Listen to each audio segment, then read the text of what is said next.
Welcome back to the channel, you guys. This is your girl, Wicked Raider, coming at you with another in detail look at one of our champions in Raid Shadow Legends.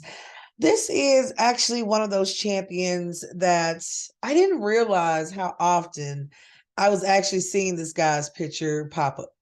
And I pulled him in this free to play account. Um, maybe let's say about somewhere between level 30 and level 35. So as you can see, just looking at the remaining champions that I have, this is one of those accounts where I actually have used my starter champion as food. I know the gasp. Most of us will at least keep that starter champion, if not for usage purposes, most definitely when it comes to the sentimental value of it. But I wanted to once again push myself and try to very much so expose myself to as many champions as possible. And that's what brought me to Relickeeper. Now, Relickeeper is a champion that can also be obtained through acquiring his fragment. Sorry, actually, no, it's not fragments. He's a fusion, which I did not know for quite some time. So if you had not noticed, because perhaps you are like me, when you go into this area and you have fusions here, I had not paid attention to the fact that you can access Relic Keeper, Scarhide, and Broadmaw. Now, I have actually accessed 2 out of 3 of these champions just randomly through shard pools. But I end up keeping Relic Keeper because at the time I did not have honestly a damage dealer. I guess it's kind of the category that I put him in, right away, first thing. And as you can see, I put him in Savage Gear, just looking for something to put my boy in. And so I need to actually go back through on this particular account in particular and re-gear these champions. So guys, this is a champion that I geared when I did not have a 6-star, or honestly, I didn't even have a 5-star champion on this account. And so I've been pushing kind of with him since. I have started with masteries for this champion just to kind of see the difference that it makes with him. For this particular account, he is one of my more used champions in certain area. He's actually been really helpful in Doom Tower as well, but we will get there. I don't want to get ahead of myself. If you are new to the channel, go ahead and subscribe for me. Here we love to do a little bit of a deep dive on champions in Raid Shadow Legends, the pros and the cons, always a view from a beginner slash mid-game player. And I'll tell you, if nothing else changes, just like champions in this game will change, especially in ranking. The other thing you can definitely depend on changing will be opinions of those champions as you progress through the game. So, as always, we'll start with reviews and then take a look at his skill kits. We will run Relic Keeper in an area or two just to kind of give you a comparison of other champions that are there. But he's an epic champion from the Sacred Order. And this is one of those fusions that will actually give you a wide array of rankings. There are some areas in which Relic Keeper is not loved. And you can see them. Fire Knight's Castle, Spider's Den is going to be another area, but there are some areas in which he does perform well.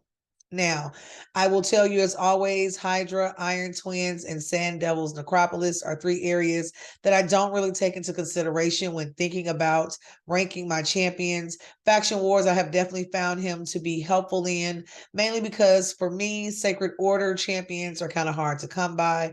I tend to pull them, but in comparing them to other champions, they are normally picked over for other benefits. We won't talk about my gear too bad. Don't hold it against me. I am still building on this free to play account, but we will take a look at this kit. Now, Relic Keeper is an epic attack champion, and we will also look at other champions in Sacred Order that fall into his same level as well in just a second. So, in the skill set, Crusade is going to be our first skill. Has the ability to attack one enemy. grants an extra turn if the target is killed. Now, can Relickeeper put out damage? And the answer is yes. Is he going to be the most powerful nuker on your team? It depends on, of course, team composition. But I will run him and I'm going to compare him to a couple of other players that you guys or champions you may already have to kind of give you a fair comparison. What's helpful on this first skill, of course, is the fact that it does grant that extra turn if the target is killed. The amount of damage inflicted can be increased by 25% through the addition of 4 books. Now, Surging Strength places a 50% increased attack buff on this champion for 4 turns. And I'm trying to become a lot more careful with the way in which I read these kits. I want to be as specific and as accurate as possible. So we're looking at a 50% increased attack buff. Very helpful. It only applies to this particular champion for 4 turns. The number of turns is also helpful as well. Now, if you're looking and trying to maximize Surging Strength as a skill, this is where you would also want to go in and use masteries that would also increase or support this ability. Surging Strength can be placed on a 4-turn cooldown. So right now, I believe we're looking at 6 books. Correct. 6 books so far, so nothing too bad. 8 books is where he tops out, which is going to go in the plus category for this champion. So Ageless Endurance is going to be his passive. When hit by an enemy, places a 15% continuous heal buff on this champion for 2 turns. And this can be placed on a 2-turn cooldown. Now, did I appreciate the access to the continuous heal? The answer is yes. But honestly, this is also an attack champion. For him to have had a built-in mode of retaliation would have been nice. If Relickeeper, for example, even if he rallied another champion to join in on the attack, that would be nice. But it almost feels as though he is an epic champion that has a rare kit. Out of his 3 abilities, one's going to be a passive. So really he has 2 solid skills, and that's about it. Now we come to Aura, and this one was kind of helpful. Increases ally attack in campaign battles by 40%. By far, this has been one of the top reasons that Relickeeper has made it on many of my teams. When I was trying to decide who to actually go in and 6-star, would I automatically 6-star this champion if I was to go back? I cannot tell you that the answer is yes. Now, I have 6-star this champion. I am building him up to that particular point because honestly, I want to see how far after I've mastered this champion and put on appropriate gear, would I be able to push him overall. Now, when it comes to masteries for him, we've only done about 50 so far. And I think with him, I'm going to stick toward the offense tree. And I'm kind of torn between defense and support.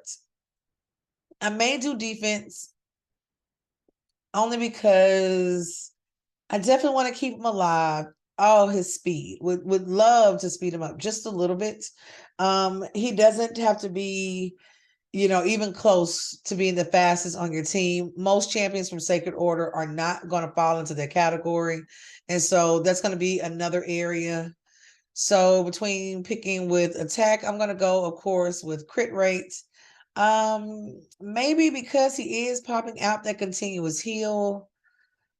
I'm torn between defense and I'll start with defense. If I have to go back and change it later on, I always can. Crit damage at 10% is normally the avenue I will take. Increases damage inflicted to targets under shield buffs by 25%. This can be kind of helpful only because he's not going to be the heaviest hitter on the team. The other thing is Grim Resolve is another one, but I'm probably just going to go here and take a break on that one. Now, let's run him actually through campaign. So we're going to take him through campaign. And remember, this is a free-to-play account. I believe this account may be in the 30s or no, maybe in the 40s. We'll go back and look at level as well. I'm going to run him and we'll do a comparison. He is an epic champion. Now I know Marquez can throw a little bit of damage here. Let's just run these two side by side and kind of see exactly what they're able to do. Speed, endurance will all come into play. This particular champion, I normally run him on a team where he does have the support of Marquez, for example. He may also have the support of whoever is your reviver. And I have to go back and look at this account because this may be the one where I don't necessarily have a true support champion just yet. Now, Relickeeper will do a bit. Normally, he'll be done for in the second wave. And then we'll be able to kind of see what he does in comparison. Keep in mind, Marquez is a rare champion, of course. Only 5-star compared to 6.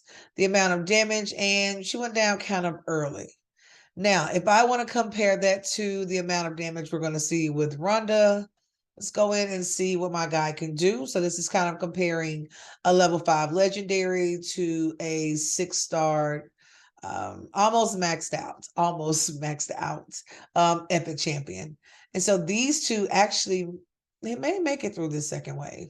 Kind of depends on how much lag there is between the AoE attacks and the amount of heal that's given. So we'll kind of look there. Now, will I say that Relickeeper was an absolute account changer? The answer for me will be no. I don't use him in enough areas to put him like in my top 5 for this particular account as a game changer. Did he allow me to go a little bit farther? Yes. I think a lot of this will have to do with the amounts of or the type of gear and then the amount of support I'm able to provide him with. Now, if you look here, these numbers do not lie. There's a clear difference in the amount of attack. He does give a little bit as far as defense and, of course, support with that continuous heal. But it comes down to kind of looking at where this champion really is. Now, does he operate well on teams? And as you can see, I don't have a strong support champion on this particular account. For whatever reason, it just has not been in the cards to pull that kind of champion on this particular account. So guys, if you get to a point where it's like, hey, I need someone to either revive with a healing percentage included, or maybe they can slow down the turn meter and provide a continuous heal. You may have 1 or 2 champions that are able to provide those defensive shields. You're going to have to dig deep and figure out a configuration until you're able to do a little bit better. Now, would I go for the fusion with Relickeeper? If you are chasing a game where you want to own literally every champion in raid, you want at least 1 copy of every single champion. I've actually ran into a few people, their end goal is to 6-star every champion in the game. Like, they have been in it for quite some time. It's a daunting goal, but it's definitely something that's doable. Then, you know, that may be one of those moments. But if you take a look here, it's these numbers. It's the difference. And you're looking at the fact that they are not ascended. We understand. Working between levels 45 and 50. So all these champions need to be 6-starred. Agreed across the board. So if you start at the bottom for supports, him and Snick Track are throwing about the same amount of support. And that's the other thing. Depending on the champion type, you are going to have those overlaps that occur within skill level. Now, the other thing you're looking at is the amount of defense. He's outdoing everybody by at least 12,000. So 12K, not a problem there. My issue is coming in here. For this to be an attack champion, for Relickeeper, who I would often build as resilient, a little tanky, not too slow. Like, I want him in the game, but by only having 2 active skills and that 3rd skill actually just being the passive, It's one of the things that I have long felt will always keep his numbers low, even as a 6-star. If I could go back, I would likely only 5-star this champion. He will not be my most used epic champion. So it's kind of one of those. Even as I do a comparison between himself and Ultimate Galek, if we were to run them, let's say tit for tat. So, and right now we are just absolutely using energy, but it's going to be worth it just to kind of see the difference between these two. But both of these are going to be epic champions. You don't hear a bunch about the ultimate versions of our starter champions. I know now they're out with the supreme versions. I did hear about Kale, but a little harder to acquire. And so you will get like Dark Aethel, Dark Elhain, Ultimate Galek. So those are kind of nice. But when you look at the numbers, and I'm really interested to see because these guys aren't very far apart, but it's the amount. It's going to come down. There we go. And I appreciate they went down about the same amount of time. Look at the attack. Now come here, same thing, amount of defense, about 10K more. But here with support, getting more support with Galek. If you had to ask yourself, who would you go with? I would go with him and provide him a stronger team of support. Now, some things that you can do. Let's say I have been trying to beat Brimstone for weeks. And at this point, I can run my team. I get them to the 3rd wave, and I have consistently died for the last couple of days, couple of weeks. What do you do? The average player is going to tell you guys it's all about gear. Go back to your gear first. Take a look at what you have available to you. Take a look at what is currently on your champion, and then make a decision there. Is it time for me to strip this champion down and to rebuild them? Here's another thing that I would love for us to start doing a little bit more often. I want you to go back and double check and take a look at your masteries. Where have you stopped to place the extra emphasis? And based on the champions you're now putting on a team around your champion of interest, what do you need to do? What adjustments will have to be made in order to get to that point? So Relickeeper is one of those. If you're going in and looking for a champion who will absolutely be able to solo, it's not going to be Relickeeper. Even if I dropped him down, let's say I brought it all the way back, and I'm going to take him in and just let him run. There are a number of champions on your team that can probably solo quite a few levels.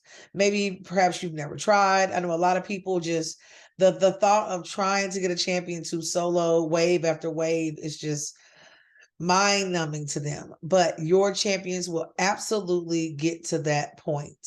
So would love to hear from you guys. I know most of you have either done the fusion to acquire Relickeeper. A lot of us have pulled him from random shards. I know for a little while he was vaulted for me, but I figured why not build him, kind of see, what the lack of hype was all about. And so as you can see, even here, the attack numbers still at 44.8. Not going to be impressive, the amount of defense he's providing for himself. So just kind of screaming to re-gear.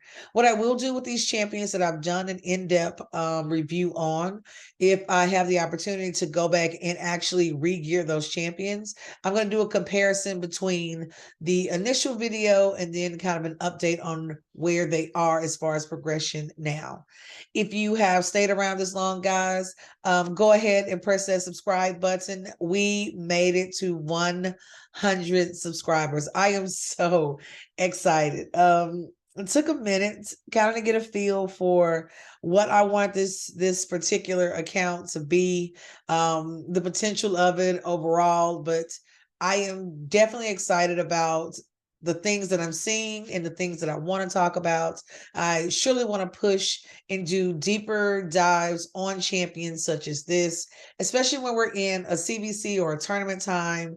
We have so many events taking place, and it's a good time to kind of work up and work in those champions that you have not been utilizing. So let me know, are you using Relickeeper? Was he one that you just kind of added to your collection? Is he currently vaulted and waiting, or are you actively searching out places in the game to use this particular champion. I love to hear from you. The comments are always welcome. If you notice that I have stumbled over anything or left anything out, be sure to let me know. And I am always checking for those little tips. But as always, happy gaming.